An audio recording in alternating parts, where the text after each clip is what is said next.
Dr. Elena Vasquez had been staring at the same screen for 3 hours straight. Her coffee had gone cold ages ago, but she couldn't look away. After 15 years of listening to space, for any sign of intelligent life, she was seeing something. That made her heart race.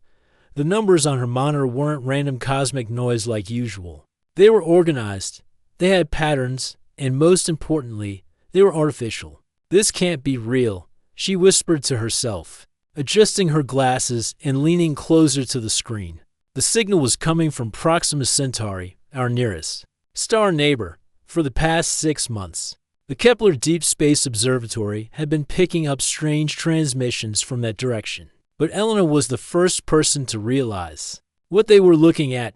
The signal contained mathematical sequences that any intelligent species would recognize. Prime numbers, the Fibonacci sequence, and then something else entirely, something that looked like a greeting. Elena's hand shook as she reached for her phone to call her supervisor. This was it. This was the moment humanity had been waiting for since we first looked up at the stars and wondered if we were alone. Within hours, the small research facility became the center of the world's attention. Government officials, military leaders, and scientists from every major nation descended upon the observatory. The United Colonial Government, Earth's unified space administration, took immediate control of the situation. Ambassador Chen Wei arrived. On the second day, he was a calm, thoughtful man who had spent his career resolving conflicts between Earth's various colonies. Now he faced the biggest diplomatic challenge in human history. How do you talk to aliens when you don't even know if they're friendly? What exactly are we dealing with here? Chen asked Elena during their first meeting. The observation room was crowded with experts, but Elena was the only one who truly understood the signal. They're trying to communicate, Elena explained, pointing to the patterns on her screen. Look at this sequence here. They're showing us they understand mathematics, then they're building complexity. It's like they're saying we're intelligent and we want to talk. The team spent weeks analyzing every detail of the transmission. Linguists worked alongside mathematicians and physicists to decode the alien message. What they found was both exciting and terrifying. The aliens weren't just saying hello. They were providing coordinates for a meeting point in space, halfway between Earth and their home system. They wanted to meet face-to-face. Dr. James Rodriguez, the team's medical expert, raised the obvious concern during one of their planning sessions. We have no idea what these beings look like or what they're capable of. What if this is a trap? Lieutenant Commander Yuki Tanaka, who had been assigned as their security advisor, nodded in agreement. My job is to keep everyone safe. Meeting unknown aliens in the middle of space doesn't sound safe to me. But Dr. Kwame Asani, their evolutionary biologist, had a different perspective. Think about it, he said. Any species advanced enough to send signals across interstellar space could have attacked us already if they wanted to. The fact that they're asking to meet suggests they're peaceful. Ambassador Chen listened to all the arguments before making his decision. Humanity would respond to the alien signal. They would accept the meeting, but they would be careful. The response team crafted humanity's reply with extreme care. Every word was debated, every mathematical concept verified. They wanted to show that humans were intelligent and peaceful, but not weak. They included information about Earth, our history of exploration, and our desire for friendship among the stars. When they finally sent the message back to Proxima Centauri, the entire world watched and waited. The reply came faster than expected. The aliens acknowledged the meeting and provided more details. They would send a small fleet of exploration ships. Humanity should do the same. The meeting would take place in exactly 1 Earth year. What nobody on Earth realized was that their message had reached a species called the Zephyrian Collective. These aliens had been exploring the region of space for thousands of years, making contact with dozens of different species. To them, this was routine. Fleet Commander Taiskar read Earth's transmission with mild interest. Another primitive species had achieved basic space travel and was ready for integration into galactic civilization. The Zephyrians had seen it all. Before, prepare the standard first contact fleet, Taiskar ordered his subordinates. 3 exploration vessels should be sufficient. These humans seemed typical for their development level. The Zephyrians were confident in their approach. Every species they had encountered followed the same pattern. They were usually frightened but curious about the advanced aliens who had come to help them. Most were grateful to learn about the peaceful galactic community and eager to join. The ISS reviewed Earth's biological data with the fleet's xenobiologists. What they saw in the human transmissions seemed impossible, so they assumed the information was exaggerated or metaphorical. According to the data, Earth had 3 times normal gravity. Its atmosphere was thick and filled with reactive gases. The planet experienced violent weather that would destroy most civilized worlds. Most disturbing of all, Earth's life forms seemed to survive by attacking and consuming each other. These readings must be incorrect, the lead xenobiologist told Taiska. No intelligent species could evolve under such conditions. Their world sounds more like a disaster zone than a planet. The Zephyrians came from a very different kind of world. Zephyr Prime was a carefully managed paradise where conflict had been eliminated. Through genetic engineering and social planning, their society was peaceful, orderly, and safe. Violence was so rare that most Zephyrians had never seen it except in historical records. The humans are probably describing their planet's ancient past. Taiska decided all species go through violent phases before achieving civilization. They're likely embarrassed about their primitive origins. This misunderstanding would prove to be catastrophic. As both fleets prepared for their historic meeting, neither side truly understood what they were about to encounter. The Zephyrians expected to meet another grateful species ready to be guided into peaceful galactic citizenship. The humans expected to meet equals interested in mutual cooperation and friendship. Instead, they were about to discover that the universe was far stranger and more dangerous than either species had imagined. The meeting that was supposed to bring peace between 2 worlds would instead spark the first interstellar war in galactic history. But that was still months away. For now, both sides worked with hope and excitement, believing they were about to make the greatest discovery in their species' history. Neither realized they were preparing for the greatest misunderstanding the galaxy had ever seen. The Zephyrian science ship Gentle Dawn was 3 months into its journey toward the Sol system when the first disturbing reports started coming in. Dr. Vesnell, the fleet's chief xenobiologist, had been analyzing the biological samples and data, transmissions that humans had included with their greeting message. What she found kept her awake for days. "Commander," she called Taiska to her laboratory. "You need to see this immediately. There's something very wrong with the human data." Taiska floated into the lab using the ship's low-gravity carters. Like all Zephyrians, he was tall and slender, with delicate bone structure that had evolved on their gentle homeworld.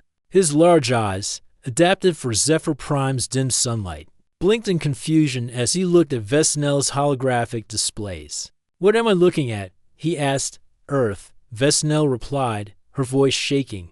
"Commander, if this data is accurate, the humans live on what we would classify as a Category 5 hostile environment. Their planet shouldn't be able to support intelligent life."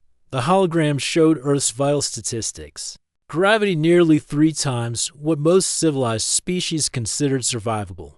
Atmospheric pressure that would crush visitors from gas giant colonies. Weather systems so violent that a single storm contained more energy than most planets' entire annual power output.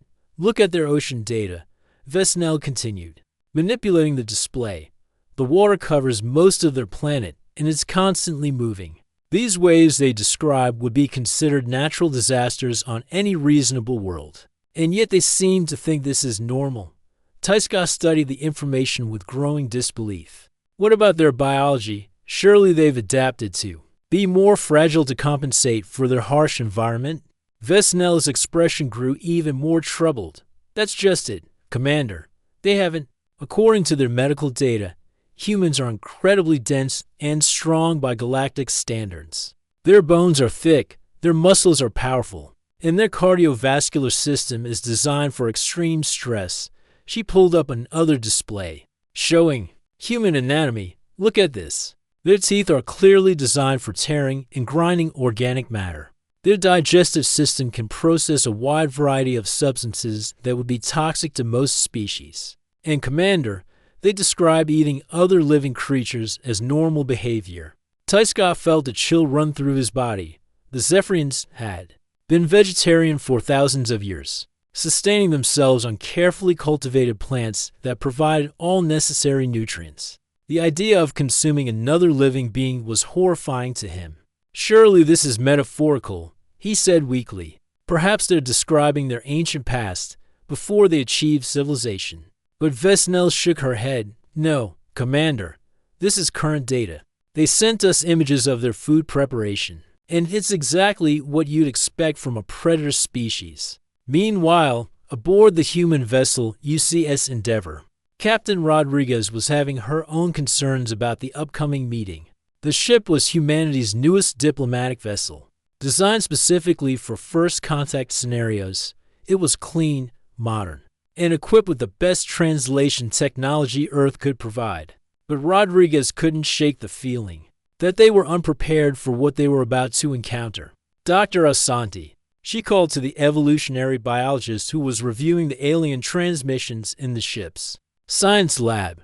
What's your assessment of these Zephyrians? Are we walking into something dangerous here? Dr. Asani looked up from his work. He was a thoughtful man who had spent years studying how different environments shape the evolutio. End of life, honestly, Captain. I'm more worried about what they think of us than what we should think of them. What do you mean? Asani pulled up Earth's biological data on his screen. Look at this from an alien perspective. We come from a world with crushing gravity, violent weather, and an ecosystem where everything is constantly trying to survive by competing with everything else. We've sent them information showing that we regularly engage in physical combat for sport, that we've survived multiple extinction-level events, and that we consider all of this normal. Captain Rodriguez frowned. But that's just life on Earth. Every species deals with environmental challenges. Not like this. Asandi replied, Captain, we're probably the first species they've encountered that evolved under what they would consider impossible conditions. To them, we might look like monsters.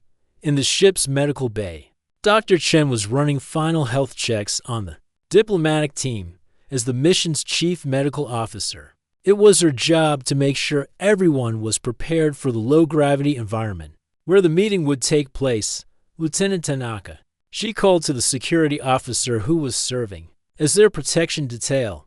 How are you feeling about the reduced gravity protocols? Tanaka, who had trained extensively for zero-gravity combat during her military service, shrugged. It feels artificial, but I can adapt. My bigger concern is that we don't know what these aliens are capable of physically. If something goes wrong, I need to be able to protect the diplomatic team. Dr. Chen nodded. According to their transmissions, the Zephyrians are much taller than humans, but significantly lighter. Their bone density appears to be about 60% of ours. They've evolved in low gravity and peaceful conditions, so they're fragile? Tanaka asked. Compared to us, yes, but that doesn't necessarily make them less dangerous. They have technology we don't understand. Back on the Zephyrian ship, the crew was becoming increasingly nervous about the approaching meeting. The more they learned about humans, the less the encounter seemed like a routine first contact. Commander, his communications officer reported, we're receiving more data transmissions from the human fleet. They're sending what they call cultural information to help us understand their society. Tyska reviewed the new data with growing alarm. The humans had sent recordings of their music, art, and entertainment. Much of it seemed to glorify conflict, struggle, and overcoming impossible odds. Their historical records showed a species that had survived ice ages, asteroid impacts, supervolcanic eruptions, and countless other catastrophes that would have wiped out most civilizations. They call these events challenges, he said to his senior staff. Not disasters or tragedies. Challenges, as if surviving the destruction of their world multiple times was some kind of game.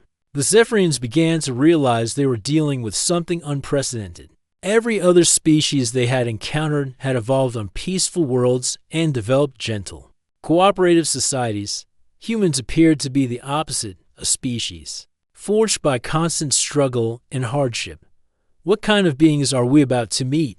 Vesnell wondered aloud. Neither side realized that their growing fears and misunderstandings were setting the stage for a catastrophic first contact. The Zephyrians were preparing to meet what they believed were dangerous predators pretending to be civilized. The humans were preparing to meet advanced aliens whose intentions they couldn't predict. Both species were about to discover that the universe was far more complicated than they had ever imagined. The meeting point was a small asteroid exactly halfway between Earth and the Zephyrian fleet. Both sides had spent weeks preparing this neutral location, installing temporary atmosphere generators and communication equipment. It was supposed to be the most important day in galactic history. Captain Rodriguez stood in the airlock of the UCS Endeavour, checking her equipment one final time. The diplomatic team was ready. Ambassador Chen wore his finest formal uniform, while Dr. Asani carried samples of Earth's culture and biology to share with their alien guests. Dr. Vasquez had her translation devices, and Lieutenant Tanaka stayed close by, her job to keep everyone safe. Remember, Chen addressed his team. We're representing all of humanity today. Stay calm, be respectful, and let's make a good first impression. The human shuttle was simple but sturdy, built like everything from Earth, designed to handle rough conditions and keep working no matter what happened. As they approached the meeting station, Rodriguez couldn't help but notice how different the alien ship looked. The Zephyrian vessel was beautiful. It curved and flowed like a work of art, with smooth surfaces that seemed to glow with their own inner light. Everything about it spoke of advanced technology and peaceful intentions. But there was something fragile about it too, like it had never been built to handle anything harsh or unexpected.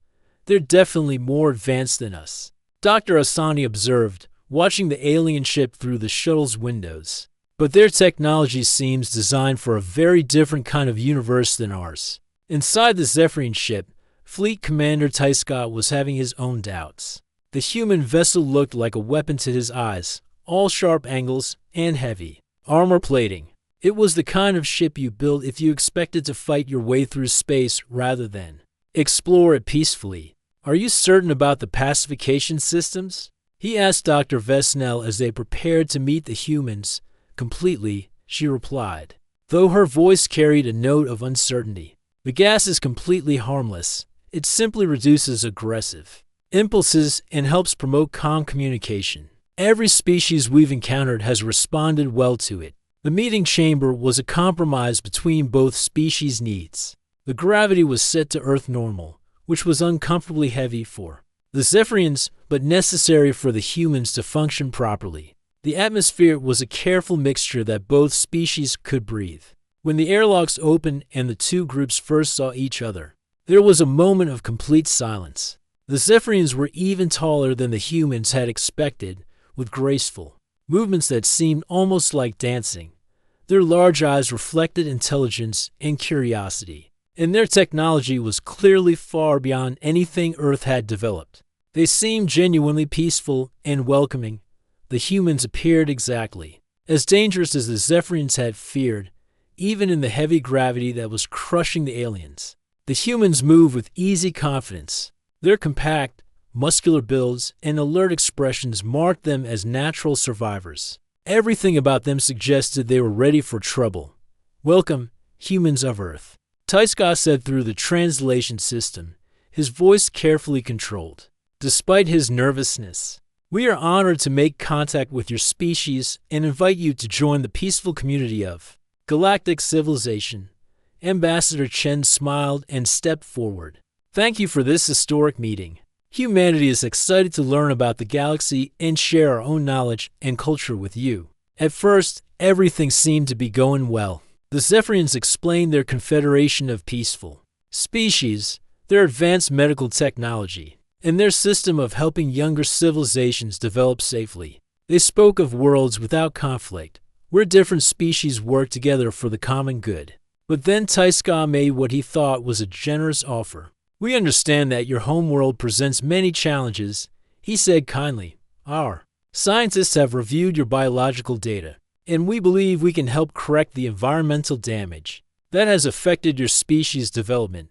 The humans exchanged confused glances. Environmental damage? Chen asked. Your excessive bone density, your oversized muscle structure, your stress response systems. Dr. Vesnell explained, trying to be helpful.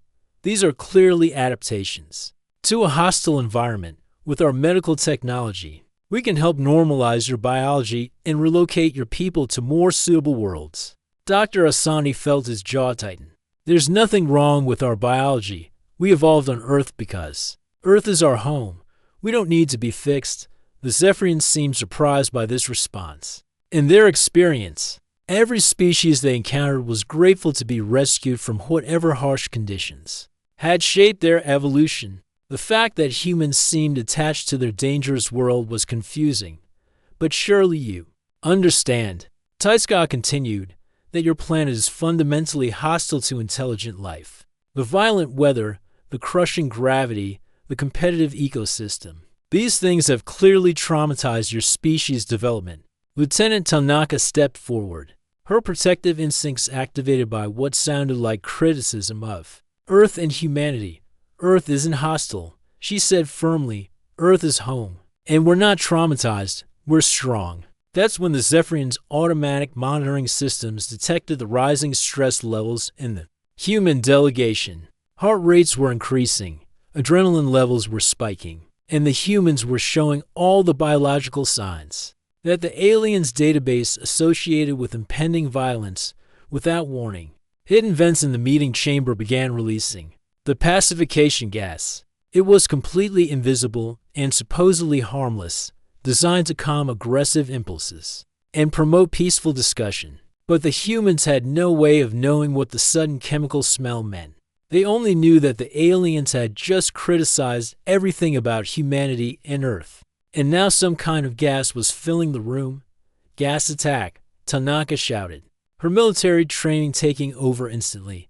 She grabbed a breathing mask from her emergency kit and tossed others to the diplomatic team. Everyone get to emergency oxygen. Now, Dr. Rodriguez tried to remain calm. Wait, she called out. This might be a misunderstanding, but it was too late. The Zephyrians watched in horror as the humans not only continued functioning in the pacification gas, but actually became more alert and organized. Tanaka was already moving to secure the room's exits, while Chen was trying to establish communication with their ship. Impossible, Vesnell whispered. No species can resist the pacification compound. They should be calm and sleepy by now. Instead, the humans looked more dangerous than ever. Even Ambassador Chen, despite his diplomatic training, had the alert posture of someone ready for a fight. Dr. Asani was analyzing the gas with a portable scanner. His movements quick and efficient. The chemical composition is unknown. Asani reported to his team, could be a sedative, could be something worse. We need to assume hostile intent until proven otherwise. When Tanaka noticed that 3 Zephyrian security devices were tracking the human team, she didn't hesitate, using nothing but a metal stylus from her notes. She disabled the first drone with a precise throw. The second fell to an improvised projectile made from her water container.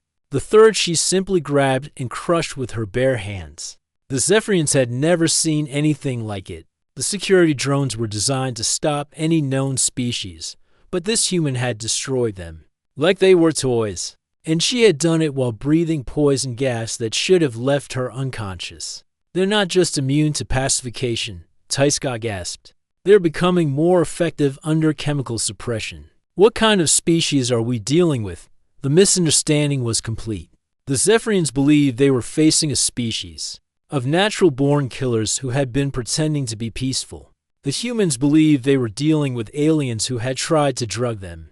The moment negotiations became difficult, both sides retreated to their ships, convinced that the other was dangerously deceptive and possibly preparing for war. 3 weeks after the disastrous first meeting, both fleets were preparing for something nobody had wanted. The first interstellar conflict in galactic history. Admiral Zhang Wei stood on the bridge of the UCS Defiance, Earth's largest military vessel, studying the tactical displays that showed Zephyrian ships gathering near Jupiter's moons. The alien fleet had grown from 3 exploration vessels to over 20 warships, each one sleek and advanced beyond anything humanity had ever built. "They're not taking any chances," Captain Rodriguez reported from her position at the tactical station. She had been promoted after her quick thinking during the failed diplomatic meeting. "Our scouts report they're bringing in ships from 3 different star systems." Dr. Vasquez, now serving as the fleet's primary translator, looked up from her communication console with worry in her eyes. "Admiral, I've been monitoring their transmissions. They're not talking like conquerors. They sound scared." Zhang nodded grimly. "That makes 2 of us. Any word from Earth Command about reinforcements? The colonial defense fleets are on their way," Rodriguez replied.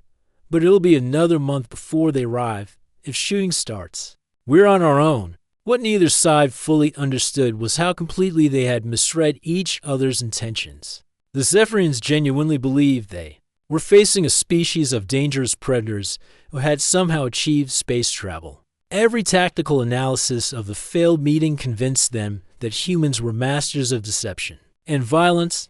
On the Zephyrian command ship Harmony's voice, War Coordinator Vestal was reviewing intelligence reports with growing alarm. Vestal was the first military commander the Zephyrians had needed in over 3 centuries, hastily pulled out of retirement when it became clear they were dealing with an unprecedented threat. "Show me the combat analysis again," she requested, her voice heavy with the weight of responsibility she had never expected to carry. Dr. Vesnell activated the holographic display, showing the security footage from the diplomatic meeting. "The human designated as security officer disabled 3 of our containment drones in under 15 seconds using improvised weapons and bare hands. Our engineering team estimates she applied over 3,000 units of force with no visible effort, and they were all functioning normally in a class of pacification environment," added the fleet's tactical analyst. "No known species can resist those compounds, much less fight effectively while breathing them." Vestal studied the recordings with the eye of someone who had spent her career studying ancient military conflicts. "Their movements are too coordinated, too efficient. This isn't panic or confusion. This is trained combat behavior." The first actual clash happened almost by accident. Commander Santos was leading a patrol mission near Europa when her sensors detected a Zephyrian science vessel conducting what appeared to be detailed scans of the moon's surface. A known vessel. "This is Commander Santos of Earth Defense," she broadcast on standard frequencies. "You're in restricted space. Please state your intentions." The Zephyrian ship, Gentle Study, was actually trying to understand human technology by analyzing the ice mining equipment humans had left on Europa. Dr. Kisvin, the ship's research leader, had been hoping to find some clue about human weaknesses that might help avoid further conflict. When the human patrol ship appeared, Kisvin immediately activated his ship's deep scan sensors to analyze the human vessel's construction. He wanted to understand how these frightening beings built their ships, so he could report back to the fleet, but to Commander Santos. The sudden flood of energy beams looked exactly like targeting scanners preparing for an attack. Her ship's computer was already highlighting potential threat vectors and escape routes. "They're locking weapons on us," her tactical officer reported, misinterpreting the science scans. "Multiple energy signatures, definitely hostile." Santos had seconds to make a decision that would change everything. She thought about the diplomatic team that had barely escaped the alien gas attack 3 weeks ago. She thought about Earth, defenseless if these aliens were planning an invasion. She thought about her crew, counting on her to keep them safe. "All weapons, fire," she ordered. The human missiles struck the Zephyrian ship like hammers hitting glass. Human weapons were designed for efficiency rather than elegance. Crude by galactic standards, but built to punch through anything that might threaten Earth's colonies. The Gentle Study's beautiful energy shields, designed to deflect the precise weapons of civilized species, simply evaporated under the barrage. Dr. Kisman had barely enough time to send a distress signal before his ship was completely disabled. The explosion lit up Europa's ice fields like a second sun. Target neutralized, Santos's tactical officer reported, but there was no satisfaction in his voice. No survivors detected. Santos stared at the wreckage floating against the backdrop of Jupiter's swirling clouds. She had just fired the first shots in an interstellar war, and she wasn't even sure why. The news of the engagement spread through both fleets like wildfire.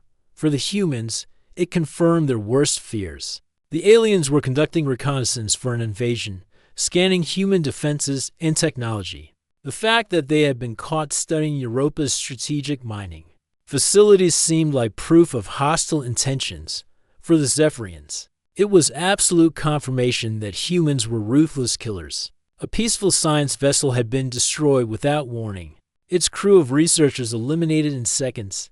The attack had been efficient, overwhelming, and completely without mercy. They don't even try to capture prisoners, Vestal told her staff after reviewing the engagement records. They simply eliminate any ship they encounter.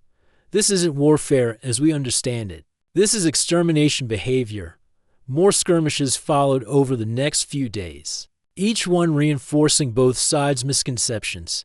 Human weapons, designed to function in the harsh environment of space, proved devastatingly effective against Zephyrian technology. But Zephyrian energy weapons, built for precision and minimal casualties, barely scratched human ships that were armored to survive micrometeorite impacts. At near light speed, Dr. Rodriguez found herself treating wounded Zephyrians after a particularly intense engagement. Near Ganymede, as the fleet's chief medical officer, she had volunteered to care for alien prisoners, hoping to learn something that might help end the fighting.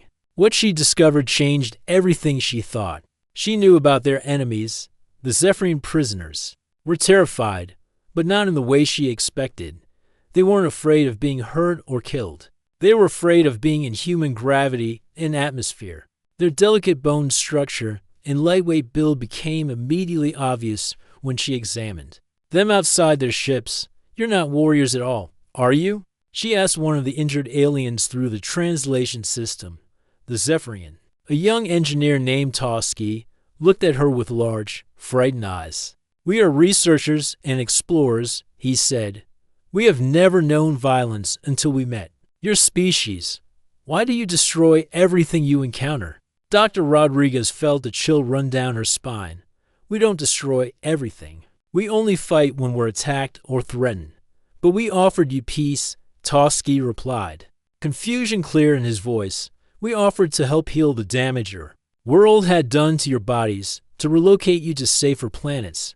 Why did you respond with violence?" For the first time since the conflict began, Dr. Rodriguez started to understand that something had gone terribly wrong. The aliens weren't invaders trying to conquer Earth. They were rescuers who thought they were helping a traumatized species escape from a dangerous world. Meanwhile, Dr. Vasquez was making her own breakthrough, working round the clock to decode captured Zephyrian communications. She was beginning to piece together the aliens' true perspective on the conflict. "Admiral," she called John to her station urgently, "I think we've made a terrible mistake. Look at these transmission records." The intercepted Zephyrian messages painted a picture of a species that had genuinely been trying to help humanity. References to healing treatments and rescue operations filled their communications. They talked about humans the way doctors might discuss patients suffering from a terrible disease. "They think we're sick," Vasquez explained. "They think Earth damaged us somehow, and they were trying to cure us. The gas at the diplomatic meeting wasn't an attack. It was medicine." Zhang studied the translations with growing horror. "And we responded by shooting at their medical teams." The war continued to escalate. Driven by fear and misunderstanding on both sides, neither species wanted to fight, but both believed they had no choice. The Zephyrians thought they were defending themselves against psychotic killers. The humans thought they were protecting Earth from alien invaders. As the fleets prepared for what both sides believed would be the final, decisive battle, a few individuals on each side began to realize that they were all victims of the greatest miscommunication in galactic history. The final battle was supposed to end everything. Two massive fleets faced each other in the space between Jupiter and Mars, both sides convinced they were fighting for survival.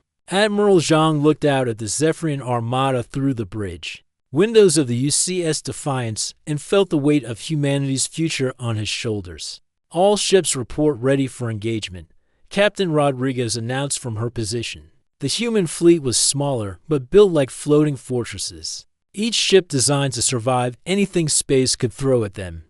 On the Zephyrian command vessel, War Coordinator Vestal was making final preparations for what she believed would be the most important battle in galactic history. Her fleet was beautiful and advanced, but she knew her weapons were designed for precision, not the brutal efficiency that human combat seemed to require.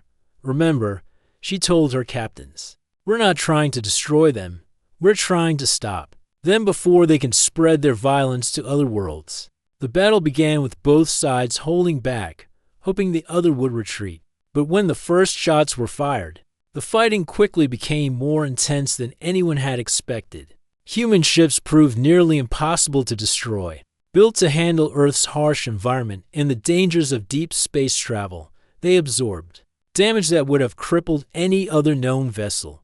But the humans were fighting far from home, and the psychological pressure of what they believed was a war for Earth's survival was taking its toll. Dr. Rodriguez found herself treating both human and Zephyrian casualties as damaged ships from both fleets limped toward the makeshift medical stations. Working alongside Dr. Asanti, who had volunteered to help with alien biology, she began to see patterns that troubled her.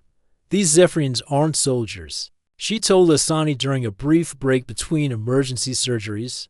Look at their hands, their bone structure. They're scientists, engineers, artists. This is like watching librarians being forced to fight gladiators. Dr. Asani nodded, exhaustion clear in his voice. And we're not much better. Half our crew is showing signs of severe stress. Nobody wanted this war, but we're all trapped in it. Meanwhile, Dr. Vasquez was working frantically in her communications center, trying to establish real dialogue between the fleets. She had been studying Zephyrian language patterns for weeks, and she was beginning to understand concepts that the automatic translators had been getting wrong. Admiral, she called Zhang over to her station. I think I know why everything went so badly at the diplomatic meeting. Look at this translation error. She pulled up the original Zephyrian offer to correct human biology. The automatic translator had made it sound like an insult, but Vasquez had discovered the cultural context behind their words. When they said we needed to be healed, they weren't being condescending, she explained. In their language, that word carries the same emotional weight as rescued or saved. They genuinely thought we were suffering. Zhang studied the new translations with growing amazement. They were trying to help us. More than that, Vasquez continued, they've been calling us the wounded ones in their communications. Not as an insult, but with the same tone you'd use to describe brave survivors of a terrible accident. The breakthrough came during a rescue operation that nobody had planned. A Zephyrian medical ship, the Healing Light, was badly damaged when it tried to retrieve survivors from a destroyed human vessel. The ship's engines failed, leaving it drifting helplessly toward Jupiter's radiation belts. Lieutenant Commander Tanaka, despite being the same person whose defensive actions had helped start the war, volunteered to lead the rescue mission. I don't care what species they are, she told Admiral Zhang. Nobody deserves to die in Jupiter's radiation. Her shuttle reached the Zephyrian ship just as its shields began failing, working in the deadly environment that would kill most species in minutes. Tanaka and her crew managed to dock with the alien vessel and evacuate its crew. Dr. Taiska, the former fleet commander who now served as a medical researcher, was among those rescued. As Tanaka helped him into the human shuttle, he looked at her with amazement. You are the one who destroyed our security devices at the first meeting, he said through the translator. Tanaka nodded, unsure how to respond. I thought you were attacking us, and you have come to save us now, even though we are enemies. Taiska continued, I do not understand your species. Neither do I, sometimes, Tanaka replied with a tired smile. But I understand that you were trying to help people, and now you need help. That's enough. At the same time, a group of human Marines was risking their lives to pull Zephyrian survivors from a collapsing ship deep in the battle zone. The aliens watched in disbelief as these supposedly violent predators charged through radiation and debris to save people they had been fighting moments before. Word of the rescue operation spread through both fleets, and something began to change. Weapons fire slowed, then stopped entirely as both sides tried to process what they were seeing. Dr. Vasquez finally managed to establish direct communication between Admiral Zhang and War Coordinator Vestal. For the first time since the conflict began, the leaders of both fleets could speak directly to each other. "Why are your people saving ours?" Vestal asked, confusion clear in her translated voice. "Because that's what people do," Zhang replied simply. "When someone needs help, you help them. Doesn't matter what species they are." Slowly, carefully, the two leaders began sharing their perspectives. Vestal explained how Zephyrians had spent millennia helping younger species avoid the struggles their own people had endured long ago. Zhang described how humans had learned to survive by protecting each other, no matter how dangerous the situation became. "You thought we were monsters," Zhang realized, "and you thought we were invaders." Vestal replied, "But we were both wrong." Dr. Asanti and Dr. Taiska worked together to analyze the fundamental misunderstanding that had started everything. Humans had evolved to be protective and resilient because Earth demanded it. Zephyrians had evolved to be helpful and cooperative because their world allowed it. "Your strength comes from surviving impossible challenges," Taiska observed. "Our strength comes from making sure others never have to face such challenges alone." Different approaches to the same goal, Asani agreed. Taking care of people. The war ended not with surrender or victory, but with recognition. Both species realized that their differences weren't weaknesses to be corrected, but strengths that could complement each other. 5 years later, the new Geneva station orbited Earth as a symbol of what cooperation could achieve. Built to accommodate both human durability and Zephyrian sensitivity, it served as humanity's gateway to galactic civilization and the Zephyrians' first training ground for handling crisis situations. Ambassador Chen and Fleet Commander Taiska, now close partners in expanding diplomatic contact with other species, often met in the station's observation deck to watch ships from both fleets working together. "We almost destroyed each other because we couldn't see past our own fears," Chen reflected. "But we learned," Taiska replied, "and now we can help other species avoid the same mistakes." In the station's recreation area, human children and young Zephyrians played together, creating games that neither species could have imagined alone. They looked out at the stars not as separate peoples, but as partners in the greatest adventure the galaxy had ever seen. The universe, they had discovered, was vast enough for every kind of strength.